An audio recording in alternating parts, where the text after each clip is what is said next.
A very good morning, guys. So, in this video, I'll make upon a DNA virus, herpes virus, especially.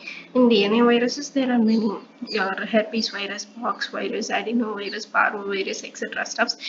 In this, we'll discuss on herpes virus, that to herpes simplex virus, especially. Clear? Now we have a general intro to herpes virus. Looking at the structure, it is an enveloped virus. This is envelope, okay. And if you look upon the capsid, it is of icosahedral symmetry, and the DNA is double-stranded DNA. Okay, since it is a double-stranded DNA, the replication takes place in the host cell nucleus to produce Cowdery type A intranuclear inclusion bodies. So remember, herpes virus produce intranuclear inclusion bodies. That name is Cowdery type A. And there is an amorphous structure present between the envelope and capsid that you call it as tegument. Okay, this virus is thermolabile and it is inactivated by lipid solvents like ether. Okay. Now we'll see the classification of herpes virus. The family herpes viridae is divided into three subfamilies, that is alpha herpes viridae, beta herpes viridae, and gamma herpes viridae. So HHV type 1, herpes simplex virus type 1 belonging to alpha subfamily, HHV type 2, herpes simplex virus type 2 belonging to alpha subfamily, human herpes virus type 3, that is varicella zoster virus belonging to alpha subfamily, HHV type 4, Epstein-Barr virus belonging to gamma subfamily, HHV type 3, cytomegalovirus belonging to beta subfamily, HHV type 6, human B cell lymphotropic virus belonging to beta subfamily, HHV type 3 or type 7 RK virus belonging to beta subfamily, and HHV type 8 belonging to gamma subfamily. Now we'll look on HHV1, that is herpes simplex virus. Okay, so herpes simplex virus is of two types, HSV type 1 and type 2. The type 1 is usually isolated from the lesion of skin and is transmitted by direct contact or through the droplets from cases to carriers. And in HSV type 2 is majorly responsible for causing genital herpes infection and is transmitted by venereally. Okay, the genomes of HSV1 and 2 are similar and both cross-react serologically.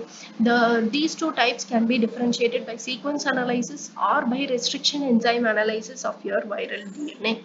Now we will look upon the difference between these two types. As I said, the common modes of transmission is direct contact with mucosa or abraded skin in HSV1, and in HSV2 it is sexual mode or vertical mode.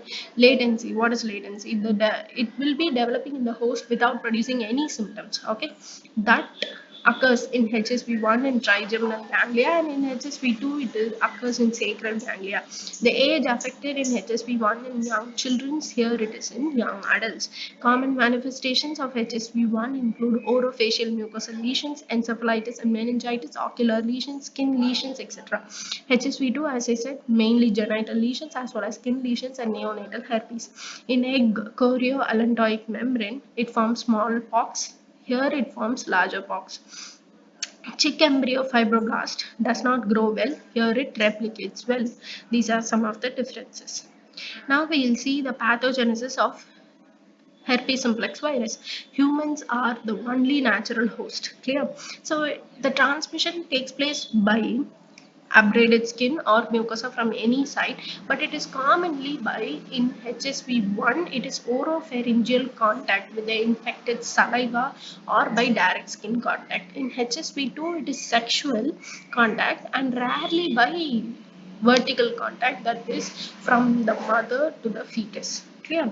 The typical lesion of HSV is vesicle. Okay, the base of vesicle will contain Zang cells. These Zang cells are nothing but the multinucleate giant cells. So your base of vesicle in HSV infection contains Zang cells, that is multinucleate giant cells. Remember. Okay. Now this is the pathogenesis. Very easy.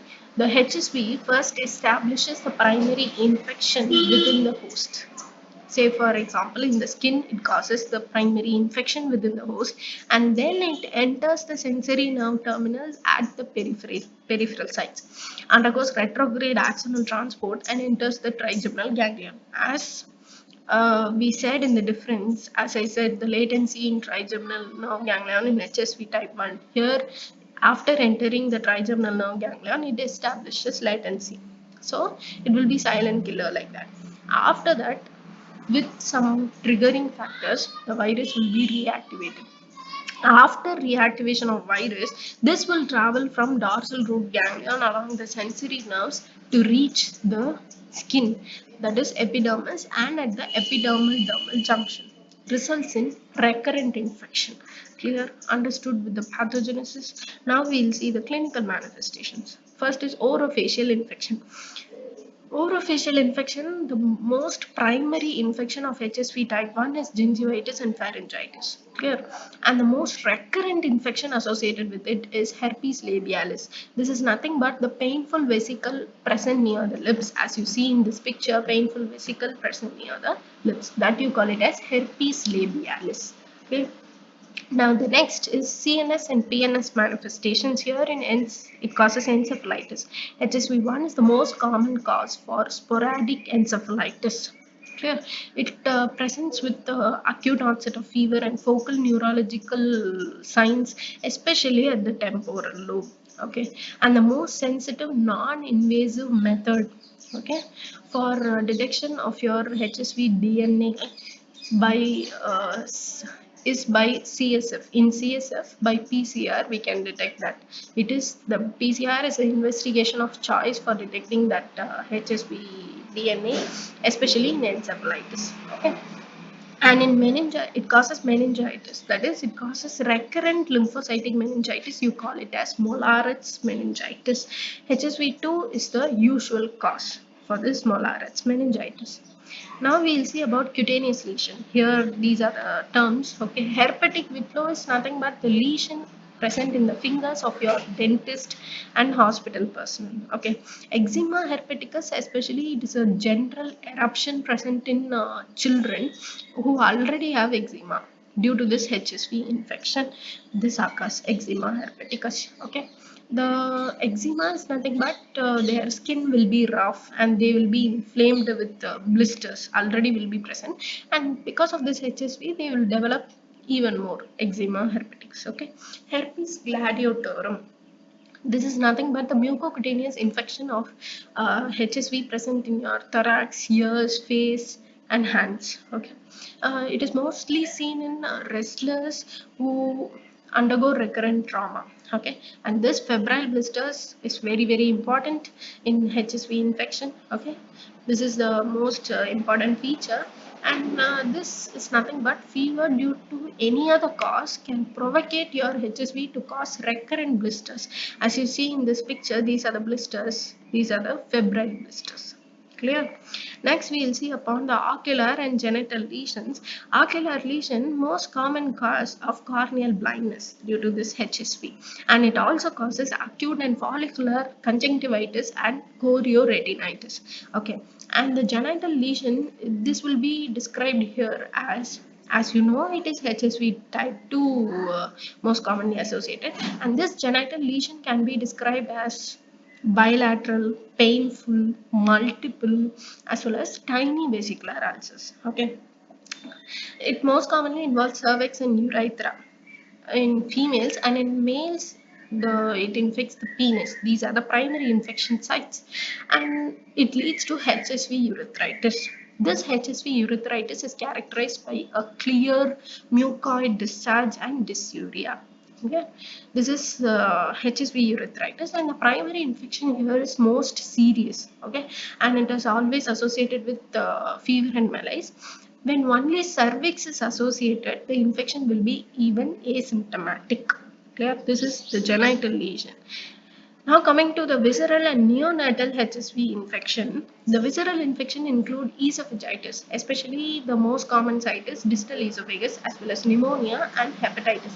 In hepatitis, it may lead to disseminated intravascular coagulation, that is DIC. Okay, and neonatal infection, the infection is acquired perinatally at the time of delivery. Okay, especially at the time of delivery, they will acquire this neonatal HSV infection, and 70% it is due to HSV type 2, and 30% it is due to HSV type 1. Okay, And this neonatal infection is characterized by skin lesion, but not in all cases. Here the mortality rate is very high, and survivors may even have neurological impairment. Clear? This is the thing associated with neonatal infection. Okay, so it is acquired perinatally. Of all age group, the children, that is the children, will have higher frequency for visceral or CNS manifestations. This is very important. They have a high frequency for visceral as well as CNS manifestations, either of the one. Okay, now coming to the lab diagnosis, we'll scrape the lesion. Okay, scraping from base of the lesion and stain with right as well as GMs are stain, that is Zank preparations, to detect the giant cell or your intranuclear inclusion. This is one for detection. And the next thing is your the HSV infection is best confirmed, okay, by isolating your virus in tissue culture. Especially human diploid fibroblast is the preferred tissue, and the PCR for detection of HSV DNA is most sensitive, and serology type specific antibodies is useful to diagnose the primary infection as well as asymptomatic carriers. Now coming to the prophylaxis and treatment, prophylaxis use of condom to prevent your genital herpes infection, and to prevent neonatal infection, the prior administration of acyclovir to mothers during third trimester of pregnancy or during delivery, okay, to prevent neonatal herpes, as well as treatment acyclovir, which is antiretroviral drug. This is most frequently used for HSV infections to treat, as well as the other drugs are valacyclovir and vidarabine. Okay, a clinical case we'll see. A 25-year-old woman presented with complaints of genital blisters for the previous 7 days and fever, headache, and vomiting for the previous 2 days. So that woman, she has genital blisters 7 days before, from 7 days before, and fever, headache, and vomiting for the previous 2 days. On examination, she was found to have neck rigidity and a lumbar puncture was performed for CSF examination. The CSF was inoculated into Vero cell lines in the lab, and PCR test was positive for HSV type 2 DNA. The patient was started on treatment with ganciclovir, and also supportive treatment was also provided, and the patient responded. This is a case of herpes simplex virus, okay, especially type 2 DNA. That's all, friends. Thank you. And in my next video, I'll continue with the next DNA virus, okay, in herpes virus. Thank you.